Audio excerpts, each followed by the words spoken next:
وہ یہ کہ رسولوں کے نہ ماننے والے ایک سٹیج پہ جب دنیا کے اندر قیامت آتی ہے تو ان کو ایک قیامت میں سے گزارا جاتا ہے، اور وہ لازماً وہ دنیا کے اندر تباہ و برباد ہو جاتے ہیں، خاتمہ ہو جاتا ہے، جیسے قوم نوح ہوں، قوم لوط ہوں، قوم شعیب ہوں، یہ سب ان کے ساتھ ایسے ہی ہوا۔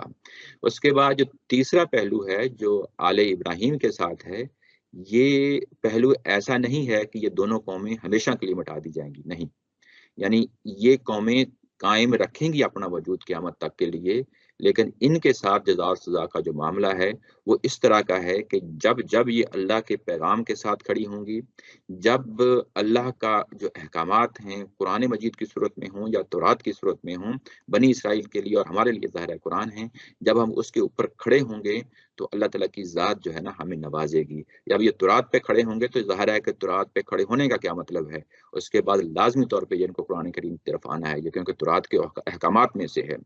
تو جب یہ اس پہ کھڑے ہوں گے اور ہم جو ظاہر ہے ہم قرآن پہ کھڑے ہوں گے تو ہمیں دنیا کے اندر نوازا جائے گا، لیکن جو ہم پیچھے ہوں گے تو اس کے بعد ہمیں نمونہ بنا دیا جائے گا، خود ہمارے اندر بھی نمونہ بن جائیں گے، عبرت کی جو ہے نا مثال بن جائیں گے، اور دوسروں کے سامنے بھی عبرت کی مثال بن جائیں گے۔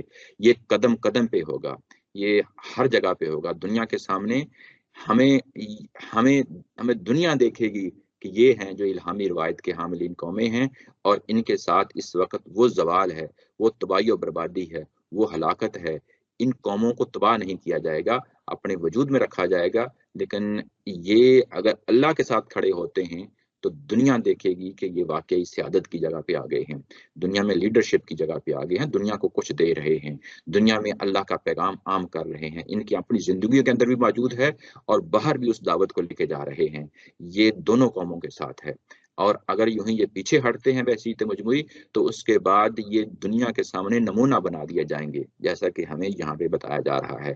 اور جو ان کے ساتھ جب یہ پیچھے ہٹیں گے اور جب یہ آخری حد پہ چلے جائیں گے تو اس وقت ہمیں یہ بتایا جا رہا ہے کہ وہ آخری حد کیا ہے، اس آخری حد کے لیے ذلت اور مسکنت ہے، یعنی یہ ذلت اور مسکنت کا جو عذاب ہے یہ ان کے اوپر ٹھونسا جائے گا۔ ذلت اور مسکنت جو ہے یہ کی پوائنٹ ہے یہاں پہ اس پورے پیراگراف کے جو کنکلوژن کے طور پہ ہمیں اس وقت پڑھ رہے ہیں، اور یہ سب کر چکنے کے بعد اس کی جو پیک ہے وہ یہ بتائی کہ یہ اللہ کی آیات کا انکار کیا کرتے تھے، یعنی اللہ کی آیات کا انکار کیا ہے کہ جس چیز کے لیے ان کو کہا گیا اس سے منہ موڑ لیا، بالکل اپوزٹ پہ کھڑے ہو گئے، یعنی قرآن مجید ہو یا جو ہے نا تورات ہو، یہ آپ نے مضبوطی کے ساتھ پکڑنا ہے۔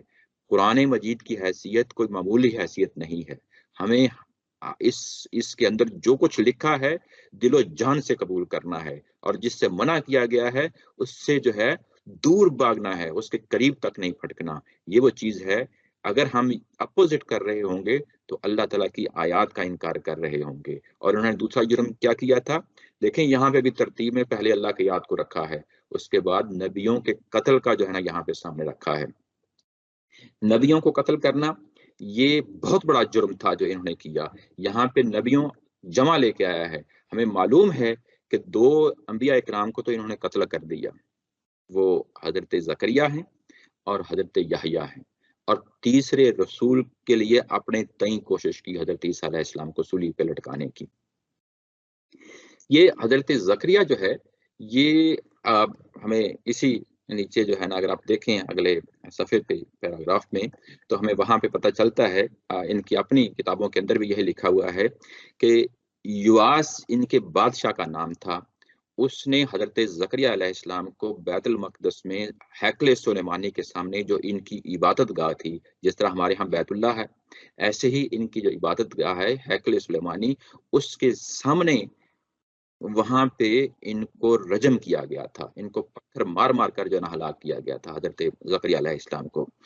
اور اس کے بعد جو دوسرے نبی ہیں حضرت یحییٰ علیہ السلام، وہ حضرت زکریا کے بیٹے تھے، وہ بھی اللہ کے نبی تھے، ان کے لیے کیا معاملہ کیا گیا، جو اس وقت کا ان کا اپنا بادشاہ تھا یہودیوں کا، اس کا نام ہیروڈیس نام ہے، بائبل میں بھی اس کا ذکر آتا ہے، اور اس کے حکم پہ حضرت یحییٰ علیہ السلام کو قتل کیا گیا ہے، سر جو ہے وہ جسم سے جدا کیا گیا ہے۔ یہ کیوں کیا گیا، اس کی ایک مشوقہ نے مطالبہ کیا تھا، بادشاہ کی مشوقہ نے مطالبہ کیا تھا، اس کے مطالبے کو پورا کرنے کے لیے بادشاہ نے حضرت یحییٰ علیہ السلام کا سر جو ہے نا جدا کر کے جسم سے تو ایک تھال میں رکھ کے اپنی مشوقہ کی نظر کیا تھا، اور اس کے بعد مسیح علیہ السلام کو بھی اپنے تئیں انہوں نے سولی لٹکانے کی کوشش کی۔ یہ صرف 3 نبی نہیں ہیں، بائبل کے ہمیں پتندر پتہ چلتا ہے کہ اور بھی انبیاء اکرام ہیں، یہ تو وہ ہیں جو مشہور و معروف ہو گئے، اور بھی ہیں جن کو انہوں نے قتل کیا ہے۔ یہ کئی ایک انبیاء ہیں جن کا ذکر آتا ہے کہ جن کو انہوں نے قتل کیا، صرف اس بنیاد پہ کہ وہ اللہ کا نام لیا کرتے تھے، ان کو یعنی سمجھاتے تھے۔ جی جی سر آئی ایم سوری میں آپ کو انٹرپٹ کر رہی ہوں، میرا نام حمیرہ ہے، میں چھوٹا سا آپ سے کویسچن پوچھ رہی ہوں کہ نبی جو ہیں رسول اللہ کا پیغام لے کے آتے ہیں، تو اللہ تعالیٰ نے اپنے نبیوں کو یہ جو انہوں نے قتل کیا اس تکلیف سے کیوں گزارا؟ اللہ تعالیٰ نے ان کو یہ پین اور یہ جو تکلیف تھی اس سے کیوں اللہ تعالیٰ نے ان کو گزارا؟ وہ تو معصوم تھے، اور وہ کیوں مطلب ایسا ان کے ساتھ ہوا؟ جی یہ ہمیں قرآن مجید کے اندر سے پتہ چلتا ہے کہ جو اللہ کے رسول ہیں وہ تو قتل نہیں ہو سکتے، امپاسبل ہے۔ حضرت عیسیٰ علیہ السلام کیونکہ اللہ کے رسول تھے وہ قتل نہیں ہوئے، لیکن حضرت یحییٰ اور یہ بتا رہے ہیں دونوں انبیاء ہیں، دونوں نبی ہیں۔ جو نبی ہیں، نبیوں کے بارے میں یہ ہے کہ وہ عام انسانوں کی طرح ظاہر ہے کہ وہ اس طرح کی سیکیورٹی ان کو میسر نہیں ہوتی جس طرح رسولوں کو ہوتی ہے، اور کیونکہ یہ لوگ جو آخری نبی آئے حضرت زکریا، حضرت یحییٰ، ان کے جو اس وقت کا جو ایک عمومی مزاج تھا، جو عمومی رویہ تھا، ان پہ انگلی اٹھایا کرتے تھے، اور ظاہر ہے کہ جو وقت کی جو یوں کہنے کہ ایک آرگنائز جو ریلیجن بن جاتا ہے، جیسے ہمارے ہاں ہوتا ہے پاکستان کے اندر بھی، وہاں پہ جماعتیں بن جاتی ہیں، دھڑے بڑھ جاتے ہیں۔ اگر کوئی آ کے کوئی شخص ان کو بتاتا ہے کہ تم یہ کام غلط کر رہے ہو کسی پہلو سے، مذہب کے پہلو سے، ظاہر اللہ کے نبی ہیں یہ لوگ، تو جب انہوں نے ان کو ٹوکا تو ان کو یہ پسند نہ آیا تو وہ جو سیاسی حریفانہ ایک چپکلش ہوتی ہے اس کے اندر جو ہے وہ اپنے نبیوں تک کو قتل کر دیا۔ تو اللہ تعالیٰ کی ذات نے یہ ہونے دیا، اللہ تعالیٰ کی ذات نے ہونے دیا۔ یہ کیوں ہونے دیا؟ اس کی وجہ اس بڑی صاف ہے کہ جب یہ اس حد تک پہنچیں گے تو پھر اس کے بعد ظاہر ہے کہ ان کی اپنی جو طبی عمر ہے وہ ختم ہو جائے گی۔ طبی عمر کیا ہے؟ یہ کہ ان کو ایک ذمہ داری دی گئی ہے، ایک شہادت حق کا جو ہے رتبہ اور مرتبہ دیا گیا ہے، جب یہ اس ذمہ داری کو ادا نہیں کریں گے تو یہ ریٹائر کر دیے جائیں گے، اور یہ ایسا ہوا ہے۔ یعنی اس کے بعد یہ پے در پہ جب انہوں نے لگاتار اپنے انبیاء اکرام کو قتل کیا، یعنی تیسرے نبی تھے نا، حضرت زکریا علیہ السلام، حضرت یحییٰ علیہ السلام، حضرت عیسیٰ علیہ السلام، جب 3 مسلسل نبیوں پہ ہاتھ ڈالا ہے انہوں نے، اس کے بعد حضرت عیسیٰ علیہ السلام کہہ کے گئے ہیں کہ تمہاری جڑ کے اوپر کلہاڑا رکھ دیا گیا ہے۔ یعنی یہ بڑا اہم ان کی سٹیٹمنٹ ہے کہ جڑ پہ کلہاڑا رکھ دیا گیا ہے کہ اب تمہاری جڑیں جو ہے نا، جو تمہارا کام تھا وہ اس کا خاتمہ کر دیا گیا ہے، تمہارے سے ذمہ داری واپس لے لی گئی ہے۔ اب کوئی اور لوگ ہی آئیں گے جو تمہارے اپنے بھائی ہوں گے، یعنی کزنز ہوں گے، وہی یہ ذمہ داری اٹھائیں گے، اور وہ کزنز نبی پاک صلی اللہ علیہ وسلم کی صورت میں آ گئے، اور اس کے بعد قرآن مجید کے اندر ہی جو ہمیں پتہ چلتا ہے کہ ان کو ریٹائر کر دیا گیا، ان کی اپنی ذمہ داری سے سب کو دوش کر دیا گیا، اس کے بعد یہ ذمہ داری بنی اسماعیل کو دے دی گئی۔ یہ وہ پہلو ہے جو سامنے رہنا۔ رسول میں کیا فرق ہے؟ مجھے پتا تھا، I'm sorry، نبی اور رسول میں کیا فرق ہے؟ رسول کے اوپر کتاب نازل کی جاتی ہے؟ جی یہ ایک عمومی سا تصور ہے کہ ان کے ہاں کتاب نازل کی جاتی ہے، یہ بڑا ادھورا سا تصور ہے۔ جو مکمل تصور ہے قرآن مجید کے اندر ہمیں پتہ چلتا ہے وہ یہ کہ رسول اور نبی میں فرق یہ ہے کہ نبی جب آتے ہیں تو نبی اللہ کی دعوت دیتے ہیں، اس کا کیا نتیجہ ہوتا ہے کیا نہیں ہوتا وہ دنیا کے اندر کوئی رزلٹ نہیں نکلتا۔ اگر ایک شخص بھی قبول نہیں کرتا تو کوئی بات نہیں، لیکن قیامت والے دن یہ لوگ دھر لیے جائیں گے جنہوں نے اس دعوت کو قبول نہیں کیا، یعنی یہ نتیجہ ہوتا ہے نبی کی دعوت کا۔ لیکن رسول کی دعوت جو ہے وہ بڑی اہم دعوت ہوتی ہے، وہ ان کو ڈے 1 ہی بتا دیا جاتا ہے کہ 2 پہلو ہیں قرآن مجید کے اندر جو بڑا ہائی لائٹ کیا جاتا ہے، ایک توحید ہے اور ایک آخرت ہے۔ توحید کے بارے میں تو عمومی طور پہ یہ تصور قائم رہتا ہے، کوئی بڑے سے بڑا ہی جو ہے نا لادینی کیوں نہ زندگی اختیار کر لے، اللہ تعالیٰ کی ذات کے بارے میں، خدا کے بارے میں ایک تصور ہر جگہ موجود ہے۔ لیکن دوسرا تصور جو ہے آخرت کا، وہ اکثر قوموں میں نکل جاتا ہے. تو اللہ تعالیٰ کی ذات نے پھر کیا کیا ہے کہ گاہے بگاہے جو کل کو واقعہ پیش آنا ہے قیامت کا، وہ زمین پہ قیامت لگائی ہے. رسول جب جب آتے ہیں وہ زمین پہ قیامت لگا کے جاتے ہیں. وہ پہلے دن ہی بتا دیتے ہیں کہ میں ایک ایسا پیغام لے کے آیا ہوں جس کے نتیجے میں یا تم جو ہے وہ زمین کے اوپر جنت حاصل کر لو گے یا تم زمین کے اوپر ہی ہلاک کر دیے جاؤ گے. یعنی جب یہ کہا گیا کہ زمین کے اوپر جنت حاصل کر لو گے تو یہ ہمیں بڑی اچھی مثال جو ہے نا حضرت نوح علیہ السلام کی ملتی ہے. وہ کہتے یہ ہیں کہ اگر اس دعوت کو قبول کر لو گے تو آسمان سے بارش برسے گا، زمین تمہارے لیے اپنے خزانے اگلے گی. یعنی اس طریقے سے بات کرتے ہیں اگر تم اس دعوت کو قبول کر لیتے ہو تمہارے اندر افرادی قوت، اللہ تعالیٰ کی ذات تمہیں اولادوں سے نوازے گی، تمہیں جو ہے نا خوشحالی کی زندگی گزارو گے جب اس دعوت کو قبول کر لو گے. ایسے ہی جب نبی پاک صلی اللہ علیہ وسلم کیونکہ اللہ کے رسول تھے حضرت محمد صلی اللہ علیہ وسلم، تو جب دعوت پیش کی گئی تو اس کے بعد پیش کرنے کے ساتھ ہی کہا گیا کہ اگر تم اس دعوت کو قبول کر لو گے تو یہ جو روم ہے اور یہ جو ایران ہے یہ تمہارے ہاتھ میں ہوگا. یہ بڑی اہم بات ہے، یہ تمہارے ہاتھ میں ہوگا. تمہیں اس دنیا کے اندر بہت بڑی امپائر دی جائے گی، تمہیں دنیا کے اندر حکمرانی دی جائے گی، تمہیں جو تمہاری مصیبتوں اور مشکلات کے دن ہیں معاشی طور پہ وہ بھی ختم کر دیے جائیں گے. لیکن شرط یہ ہے کہ یہ دعوت قبول کرنی پڑے گی، دل و جان سے قبول کرنی پڑے گی، منافقت کے ساتھ نہیں، حقیقتاً اللہ کے جو ہے نا دین کے ساتھ کھڑا ہونا پڑے گا. یہ ذمہ داریاں جو تم نے جو ادا کرنی ہیں. لیکن اگر اس سے منہ موڑا تو یاد رکھو کہ اس دنیا کے اندر ہی قیامت آ جائے گی. اور یہ قیامت نبی صلی اللہ علیہ وسلم کے زمانے میں بھی آئی، یہ پارشل قیامت تھی. نبی صلی اللہ علیہ وسلم کے زمانے میں وہ بدر کی صورت میں تمام ان کے سردار مارے گئے اور اس کے بعد فتح مکہ ہوا اور جزیرہ نما عرب سارا کا سارا جو ہے مسلمانوں کے ہاتھ میں آ گیا. اور جو وعدہ کیا گیا تھا کہ یہ ایران اور روم کی سلطنتیں تمہارے ہاتھ میں آ جائیں گی وہ بھی مل گئیں. یہ تو نبی پاک صلی اللہ علیہ وسلم کے ساتھ ہوا. لیکن جب بحثیت قوم پوری کی پوری قوم ریجیکٹ کر دیتی ہے ایک رسول کو، جیسا کہ حضرت نوح علیہ السلام کی قوم نے ریجیکٹ کیا، تو دنیا کے اندر ان کو ہلاک کر دیا گیا اور دنیا کے لیے عبرت بنا دی گئی. آنے والی قومیں دیکھتی تھیں کہ یہ قومیں تھیں جہاں پہ رسول آیا تھا، رسول نے قیامت لگائی تھی اور جس کے نتیجے میں یہ قومیں ہلاک ہو گئیں. اور رسول کے لیے لازمی ہے کہ اس کی دعوت کا ایک نتیجہ ہو، اور وہ نتیجہ یا تو جنت کی صورت میں ہوتا ہے یا جو ہے نا دنیا کے اندر ہلاکت کی صورت میں ہوتا ہے. کل کو جو کام آخری قیامت کے بعد ہونا ہے وہ دنیا کے اندر یہ رسول کر کے جاتے ہیں. یعنی یہ اس کو ہم ایک ٹیکنیکل ٹرم کی صورت میں لفظ بولتے ہیں، قیامت صغریٰ بھی بولتے ہیں، یا اس سے ایک مشکل لفظ ہے وہ دینونت صغریٰ. دینونت کا مطلب ہی قیامت ہوتا ہے، صغریٰ کا مطلب چھوٹے پیمانے کی. یہ قرآن مجید کے اپنے الفاظ ہیں جن کو ہم تھوڑا سا یعنی ایک اصطلاح کی صورت میں جو ہے بیان کر لیتے ہیں. یہ فرق ہے جو آپ کے سامنے رہنا چاہیے. یہ محض خطاب نہیں ہے. میرا خیال ہے میں نے اپنی بات واضح کر دی ہے. جی شکر صاحب، صرف ایک آخری چیز، یہاں پر لکھا ہوا ہے کہ اس کے نبیوں کو ناحق قتل کرتے تھے. جی تو حضرت صالح علیہ السلام کو بھی جب قتل کرنے کے لیے آئے تو اللہ تعالیٰ نے عذاب بھیجا ان پر. حضرت لوط علیہ السلام کی قوم جب ان کو قتل کرنے کی در پر ہوئی تو اللہ تعالیٰ نے ان کو عذاب بھیجا.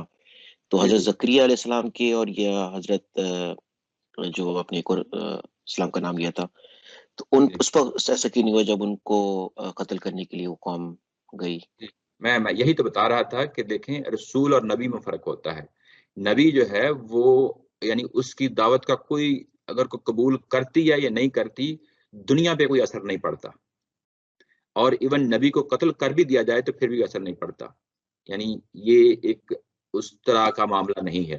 لیکن رسول کے ساتھ یہ لازمی طور پہ ہوتا ہے کہ وہ قتل نہیں ہوتے، نمبر ایک. نمبر دو یہ کہ اپنی دعوت کو مکمل کرتے ہیں. نمبر تین یہ کہ ان کی دعوت کے نتیجے میں زمین کے اوپر قیامت لگتی ہے، یا تو جنت ملتی ہے لوگوں کو زمین کے اوپر، یا جو ہے زمین کے اوپر وہ قومیں ہلاک ہو جاتی ہیں. یہ تینوں فرق جو ہے نا سامنے رکھتے ہوئے چیزوں کو دیکھنا چاہیے. حضرت یحییٰ علیہ السلام، حضرت زکریا علیہ السلام دونوں نبی تھے، رسول نہیں تھے، جبکہ عیسیٰ علیہ السلام اللہ کے رسول تھے، وہ قتل نہیں ہوئے. ٹھیک ہے سر، تھینک یو. جی آپ نے یہ شکر صاحب یہی بات نہیں بتائی تھی جو ابھی کلیئر ہو گئی کہ رسول جو ہے اس کو جب تک وہ اپنا مشن کمپلیٹ نہیں کرتا وہ قتل نہیں ہو سکتا. یہ بات جی میں یہ کہی ہے، یعنی مشن جو ہے وہ کمپلیٹ ہونا لازمی ہے. اصل مشن مشن کیا ہے کہ دعوت کے نتیجے میں قیامت برپا ہو جائے دنیا کے اندر. وہ قیامت برپا ہونا ضروری ہے، اس چیز کی گارنٹی دی ہے نبی پاس یعنی اللہ تعالیٰ کی ذات نے تمام رسولوں کو. یہ آگے چل کے جب آپ پڑھیں گے تو بار بار آئے گا. نبی پاس صلی اللہ علیہ وسلم کے لیے کہا گیا کہ آپ اپنی دعوت کو جاری رکھیں، میں آپ کی حفاظت کے لیے کھڑا ہوں، کوئی آپ کو کوئی تکلیف نہیں پہنچا سکتا. یعنی آپ نے ببانگ دہل جو ہے دنیا کو ایک ڈنکے کی چوٹ پہ اپنے پیغام کو پہنچانا ہے. آپ اللہ کے نمائندے ہیں, کوئی آپ کو جو ہے نا تکلیف نہیں پہنچا سکتا. یہ بڑا ضروری ہے یہ ساری سٹیٹمنٹس, تو یہ آگے چل کے ضرور دیکھیں گے. لیکن یہ جو ابھی معاملہ ہے, جی جی صاحب یہ فراز صاحب نے بولا رسول تو کبھی بھی قتل نہیں ہو سکتا. میں نے کہا تھا مشن کمپلیٹ ہونے تک. مشن کمپلیٹ ہونے کی بات ہے. جو قرآن مجید کے اندر جو پروٹیکشن ہے وہ مشن کی بات کی گئی ہے. تو وہ ہمارے سامنے کوئی ایسی ایگزامپل نہیں ہے. فوت کی تو نہیں, لیکن موت تو آئے گی, لیکن قتل تو نہیں ہوگا نا. جی وہ بھی پاسبل ہے, لیکن یہ کہ وہ مشن کی جو کنڈیشن ہے وہ اس سے کنڈیشنل ہے, کیونکہ اس کی ریزن یہ ہے کہ کیونکہ ہمارے سامنے کوئی ایگزامپل نہیں ہے تو ہم کچھ نہیں کہہ سکتے. لیکن جو قرآن مجید کی سٹیٹمنٹ ہے اس سے واضح, اس سے صاف یہ نظر آتا ہے. آگے چل کے دیکھیں گے کہ یہ اس میں اس انداز میں ہے کہ وہ قتل نہیں ہو سکتے جب تک جو ہے نا وہ اپنا مشن نہ کمپلیٹ کر لیں. یہ بڑا ضروری ہے. اس کے بعد ظاہر ہے کہ ان کا مشن کمپلیٹ ہو جاتا ہے, دنیا سے جانا ہے. دنیا سے تو جب لوگ جاتے ہیں وہ کوئی بھی وجہ ہو سکتی ہے, وہ فلڈ سے بھی ہو سکتا ہے, وہ کہیں درخت سے گرنے سے بھی ہو سکتا ہے, موت آ سکتی ہے, وہ ایک نیچرل جو ہے نا موت آ سکتی ہے, وہ کئی ایک امکانات ہوتے ہیں. لیکن یہ کہ جب تک رسول کا مشن کمپلیٹ نہیں ہو جاتا کوئی ان کو ہاتھ نہیں لگا سکتا. یہ بڑا یعنی اہم پوائنٹ ہے. جی کوئی اور سوال جی اس پہلو سے, نہیں تو آگے بڑھیں. تو یہ نا یہ واضح رہے یہاں پہ جو اولاد ابراہیم کے ساتھ جو معاملہ ہے وہ بڑا ہی کریٹیکل ہے, کوئی معمولی نہیں ہے. اس کو ہم ایسے ہی جو ہے نا وہ کہہ کے گزر کے آگے چلے جائیں. تو یہ آیت جو ہے یہ پوری کی پوری, خواہ وہ بنی اسماعیل ہوں یا بنی اسرائیل ہوں, دونوں پہ ایک نتیجے کے لحاظ سے یہ چیز ہمیشہ رہنی چاہیے کہ ذلت اور مسکنت ہے جو اللہ تعالیٰ کی طرف سے ان دونوں قوموں پہ, بنی اسرائیل ہوں یا بنی اسماعیل ہوں, دونوں اس وقت یعنی موجودہ صورتحال میں. اور یہ بنی اسرائیل جب یہ قرآن مجید نازل ہو رہا ہے تو یہ ہے. یہاں پہ ایک اور چیز ہے جو اسی سے متعلقہ ہے کہ یہ ذلت اور مسکنت کا جو پہلو ہے, کیا یہ صحابہ اکرام کے دور میں ان کے اوپر جو ہے نا وہ ان کے اوپر جاری و ساری کر دیا گیا؟ تو وہ پہلو جو ہے آپ کے سامنے میں لانا چاہتا ہوں. یہ سورہ آل عمران جو اس کے بعد والی یہ سورہ ہے, وہ وہاں پہ یہ چیز جو ہے نا بیان کی گئی ہے. وہ دیکھیں وہاں پہ ایگزیکٹلی یہی آیت آئی ہے. یہ اگلی سورہ جو ہے وہ اس کا جوڑا ہے. صورتیں آپس میں جوڑا ہوتی ہیں, تو جو اگلی سورہ ہے وہ اس کے ساتھ جوڑا ہے. اس کی آیا نمبر 111 اور 112 ہیں آل عمران کی. اگر آپ اس کو پڑھیں تو ایگزیکٹلی یہی آیت وہاں پہ آئی ہے.